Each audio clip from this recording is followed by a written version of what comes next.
من آدرنالینم، هیته کاریم سینماست و تا الان با دوستام فیلمای زیادی ساختیم و توی ژانرهای مختلفی کار کردیم. شما نمیدونید اینجا قراره چه اتفاقی بیفته، حتی خودمونم نمیدونیم قراره چه اتفاقی بیفته، ولی تا حدوداً 8 ساعت دیگه معلوم میشه.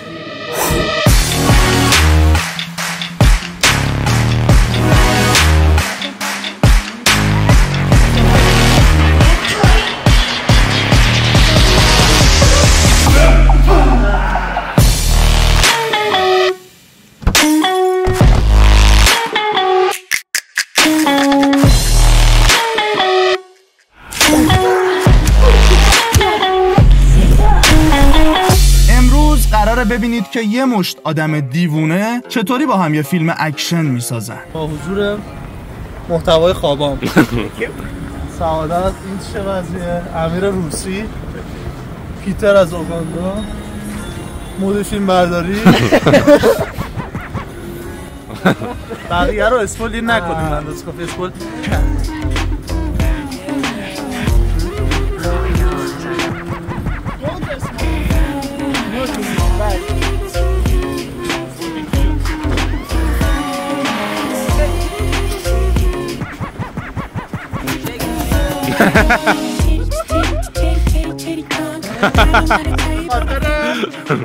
اینکه مجوز مواصل نشه امیر سعادت رو ماشین برام.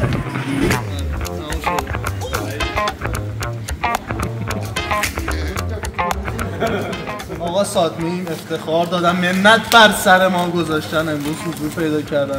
ایشون سادمیمه، یه ویدیوگرافر کاربلده که سرشلوغیاش باعث شد ضبط این پروژه 10 بار عقب بیفته و ما رو بیچاره کرد. ما رو فیلمبردار خار بنده رو حضور پیدا کردن و افتخار کردن. حکم آقا که همین رو بذاری میذارم با سانسور. از جدت کردم میذاره به حال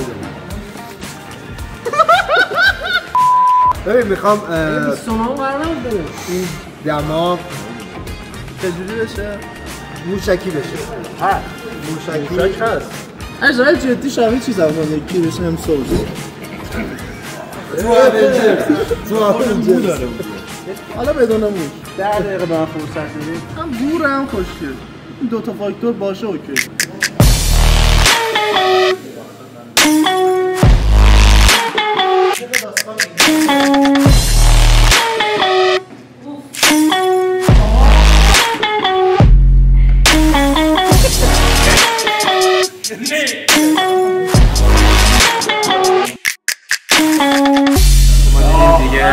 هنر جواب نمیده، تصمیم گرفتیم یک تمرین حساب شده بکنیم برای دزدی در روزهای آتی. می‌بینید که بچه‌ها کاستومشون رو پوشیدن و آماده هستیم که انشاءالله کار رو به امید خدا شروع بکنیم.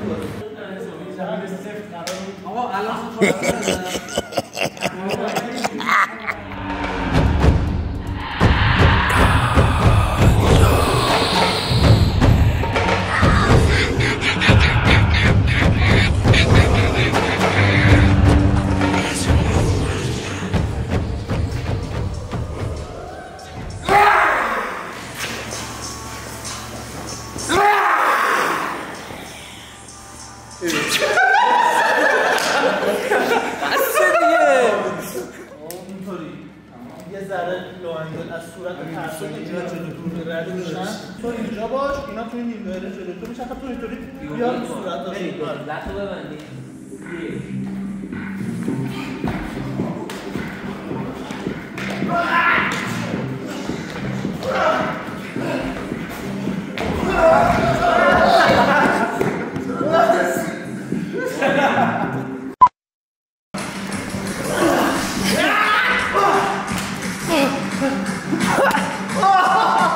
رسیدیم به اولین آسیب این پروژه، جایی که کلم کوبیده شد تو لنز دوربین.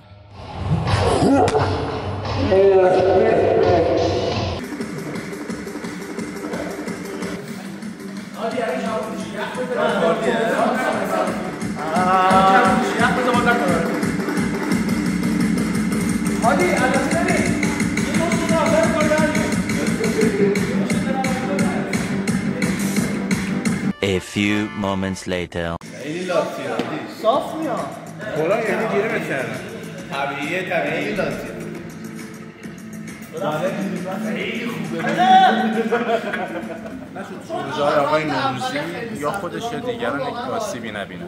حتی الان جای سختش مونده، امیدواریم که فقط خود آقای نوروزی آسیب بیننده این پروژه باقی بمونه انشاءالله. علیرضا آرزو کرد که این پروژه هیچ مجروح دیگه ای نداشته باشه، ولی نمیدونست که مجروح بعدی خودشه و قرار 12 بار با کمر به زمین کوبیده بشه.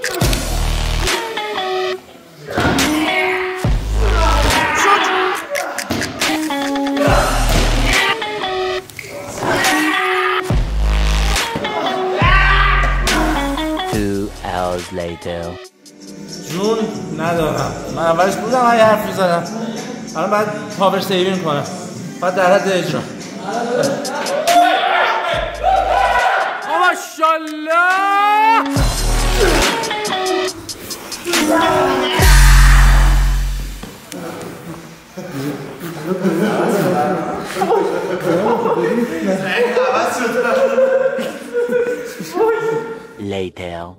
این فایناله.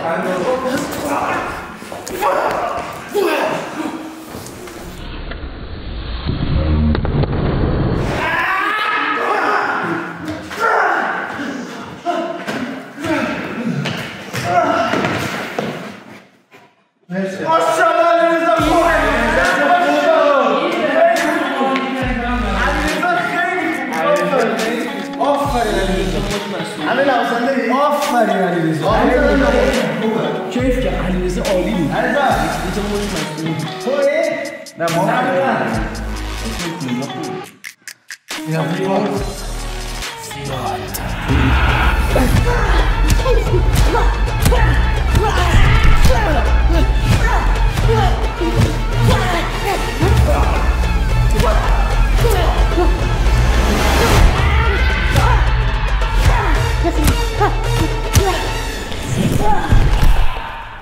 از پارگی تمام دوستان و بچه های پاره شده که واقعا از همه جاشون، تأکید میکنم همه جاشون مایه گذاشتن. ناهار رو بزنیم ببینیم که راند 2 مبارزه چی میشه. همیشه میگن آدم باید قدر داشته هاشو بدونه و به نظر من خوشبختی یعنی داشتن همچین اکیپ پایه و دیوونه‌ای که کنارشون هیچ وقت انرژی تموم نمیشه.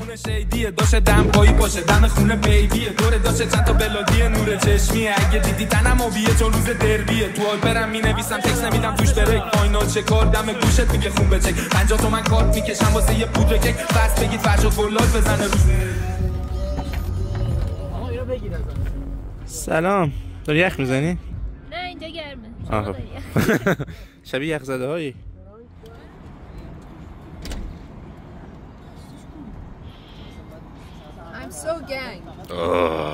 سوگند؟ اگه هنوز خروجی این تلاش ها رو ندیدین، همین الان بزنید رو ویدیوشو برید ببینید. هادرنالینم دنبال کنید و با ما توی خفن ترین سفرها و هیجان انگیزترین چالش های پیش رو همراه باشید.